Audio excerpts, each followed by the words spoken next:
Oh, we can hear it coming down. The wind is gusting. That powerful cold front getting ready to move on through. So our rain getting heavier. The wind gusts also starting to ramp up. You can see the plume of moisture off the coast here, driven by that low pressure system, kind of the conductor of everything, pulling in that train of moisture from the Pacific. And that's why we have our weather impact alerts today and again on Thursday. Yes, we've got storm system number 2 still on the way. Heavy rain, snow, and windy conditions will continue. So as Alex has been showcasing, we've got a lot of flooding concerns. Be flood ready. And those major mountain impacts are going to increase because we got a colder storm on the way. Taking a look at the timeline through Friday. Today, we've got our cooler storm, then certainly the one that we had this weekend. We're going to see that snow level dropping. Right now, it's really fluctuating right about that Donner Summit line. You heard from Luke Clary earlier talking about a very cold rain, wet snow at the summit. We are going to see that lowering, though, for tonight. That gets us into Wednesday, kind of a brief pause in the systems,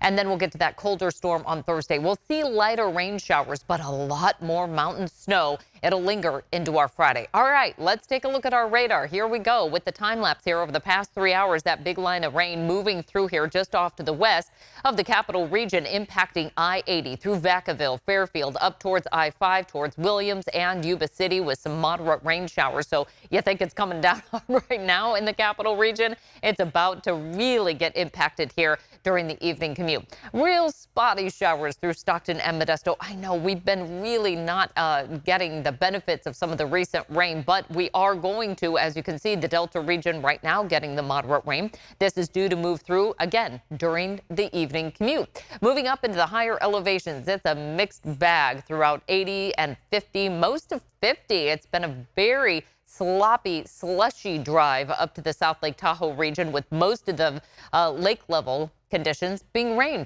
right now. South of Highway 50 near Kirkwood, Bear Valley, along 88 and 89. A little bit better in the way of snow. It's just simply we have higher peaks going on in the Central Sierra, so that tends to favor more of a snow event than, say, rain at this point. North of I-80, it is mostly rain through much of Nevada County and Sierra as we move over towards Chico. I've been seeing a lot of chatter about the Park Fire burn scar. Will we see mud and debris flows from that burn scar? It doesn't quite meet the threshold for the rain intensity coming in. We will be watching. There's certainly been a couple of little slides that we've been monitoring, but nothing too impactful at this point. But that's where that burn scar is. If you can see the red outline right here, just off to the east and north of Chico, just off to the east as well of Red Bluff. So it's a pretty significant burn scar. We'll be watching that as we head into tonight and tomorrow. This is preliminary. I just wanted to kind of showcase some of the rain and snow totals from earlier today. About 11 to 15 plus inches of snow already coming down. Now, some of that is getting mixed in with the rain, but we'll be back to snow before too long. Downtown Sacramento now over an inch of rain, and Roseville about an inch and a half coming in as we head towards the afternoon hours. Here's a wide look at our conditions here for Donner Lake. We've got chain controls in effect, as you can see, kind of screening those trucks. At Myers, we've got rain basically at the Tahoe Basin. Exposition, wow, look at the lineup of traffic when it is raining at I-80 at Exposition. That's Highway 50, or Biz 80 right there. That is a busy, busy situation. And then I-5 at near Sacramento International. Things are moving pretty smoothly, but I would say if you have travel plans out towards the airport, prepare for a lot of delays, especially as we start to chip away closer to the commute. Flash flood potential remains right through the Sacramento Valley, parts of the foothills, and even towards the Mother Lode, off towards the Bay Area as well. So we'll continue to monitor that as we head into our Tuesday. It's going to shift a little bit into our Wednesday and Thursday. But that flood watch, by the way, still in effect through Wednesday morning due to nuisance flooding, a lot of ponding on the roadways, and difficult commutes, as well as any storm drains. You know the ones in your neighborhood. They always seem to get clogged. Somehow they just can't flush through. Those are going to have an issue with the amount of rain coming in. Mud and rock slide potential, I mentioned that. We'll continue to monitor. Now, behind all of that is this flood advisory due to the excessive rainfall, stream and road flooding going on throughout the Sacramento region towards Vacaville and Fairfield, parts of the foothills as well. We'll see that all the way through 7 p.m. National Weather Service said earlier 3 p.m. now we just kind of continue to add on to that just because of the amount of rainfall coming in. We have a winter storm warning in effect through 10 o'clock tomorrow morning. That's for the Sierra with 1 to 3 feet of new snow, wind gusts up to 70 miles per hour, and major travel impacts, especially overnight tonight through early tomorrow. And then for the coastal range, we have a winter weather advisory that's in place through 10 o'clock tonight, 4 to 12 inches of new snow and wind gusts up to 50 miles per hour. Wanted to showcase this, our winds. This is a much different situation than, say, the weekend weather system that came through. So we're seeing wind gusts well over 40 miles per hour. Trees are impacted, power outages possible. We've seen some pockets of power outages already. Here's a look at those peak wind gusts so far today. 53 miles per hour for Stockton, almost 50 for Sacramento, over 60 for South Lake Tahoe. So talk about difficult travel in the mountains. You got elevation, you got a mixed bag of precipitation, and you got the wind gusts. And again, over towards the coast, 46 mile per hour peak wind gusts for San Francisco. What's ahead for the rest of the afternoon? Those wind gusts start to subside ever so slightly around the morning commute, but they're starting to transition into the East Valley area and then eventually into the foothills. The Sierra, it'll be ongoing until about 8 o'clock for tonight. Now, this is almost directly in line with the cold front passing through, bringing us that sharp change in the cooler air opposed to the warmer air. Right now, we're still in the 40s for the Tahoe Basin. Lower elevations were closer to 60 degrees, so it's kind of a warm rain event. Here's that sharp line.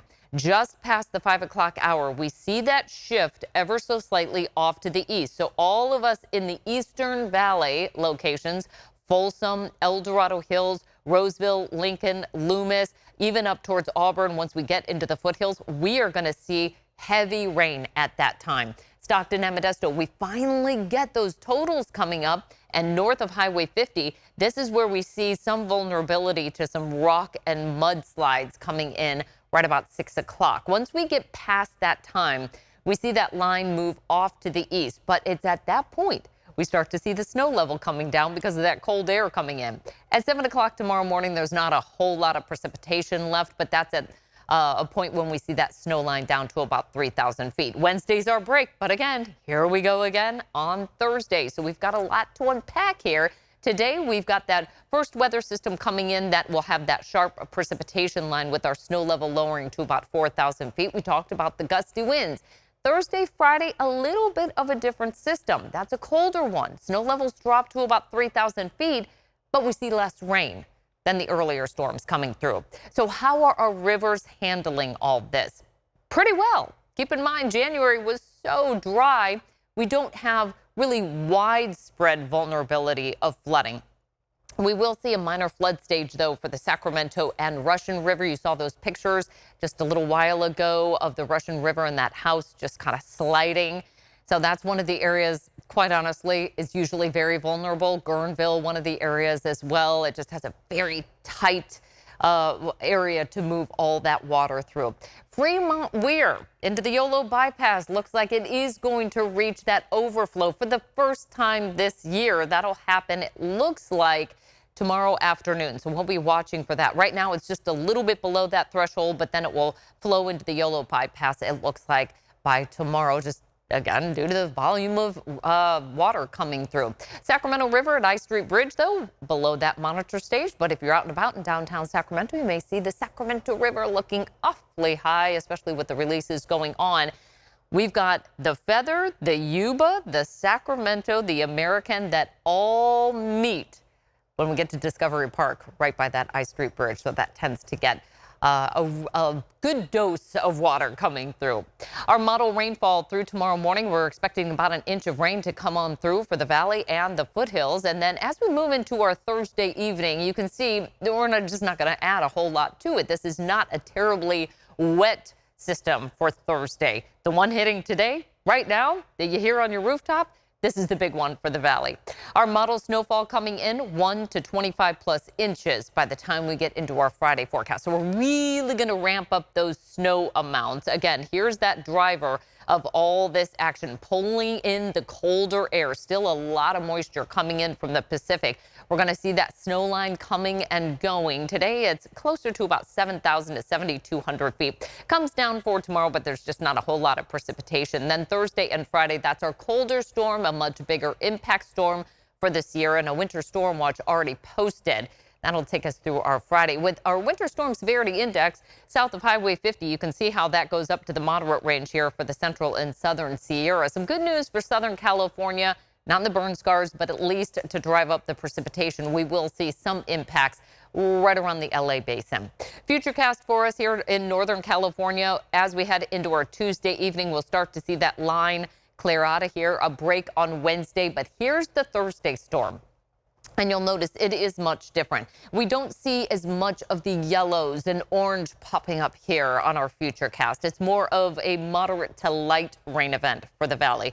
It'll still be nuisance rain. Not a day we can go out and do those errands rain-free, but the snow line is pretty much all the way widespread throughout the Tahoe Basin. And again, it will come down Friday to about 3,000 to 4,000 feet. So places like Pollock Pines getting some snow, as well as along I-80 up towards Alta, where it's been mostly rain with almost every weather system coming through.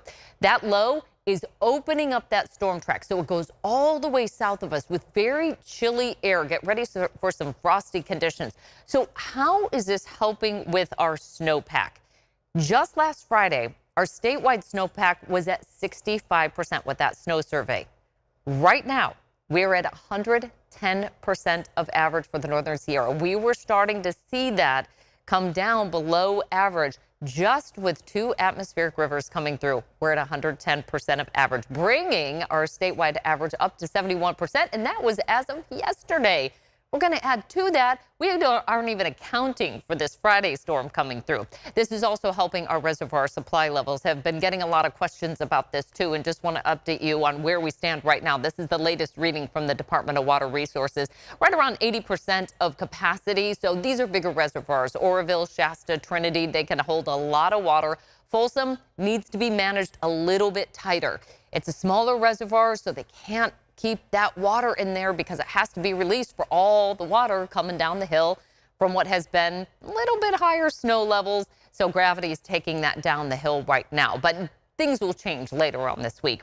For New Melones, Don Pedro, San Luis, all about 70 to 80% of capacity. Millerton, a little bit lower, but again, we're going to start to add to that because of the position of our next atmospheric river that's coming through. Hits us a little bit farther to the south. We'll be getting some benefits into the LA basin with that next one coming through. And then we dry out, but we're not done yet. We get right back at it. So this is going to be a cycle that we continue to look at. Our 8 to 14 day climate outlook, folks, get ready. It's going to be likely cooler here all across the west. And as far as our precipitation outlook, likely wetter through the middle of February. We'll get periods of breaks here, but it does appear that we are going to be in for at least another round of wet weather next week. In the meantime, for tomorrow, we get a bit of a break here. A little bit of early morning precipitation will clear out rather quickly. Thursday's another weather impact alert day into early Friday. We'll see a few lingering showers, but the weekend, talk about great timing here. We have some dry weather. As I mentioned, we have more action coming in from the Pacific with potential for more atmospheric rivers coming our way late next week, giving us a renewed chance of some showers next Thursday and Friday for the middle of February. So February playing out much differently than January.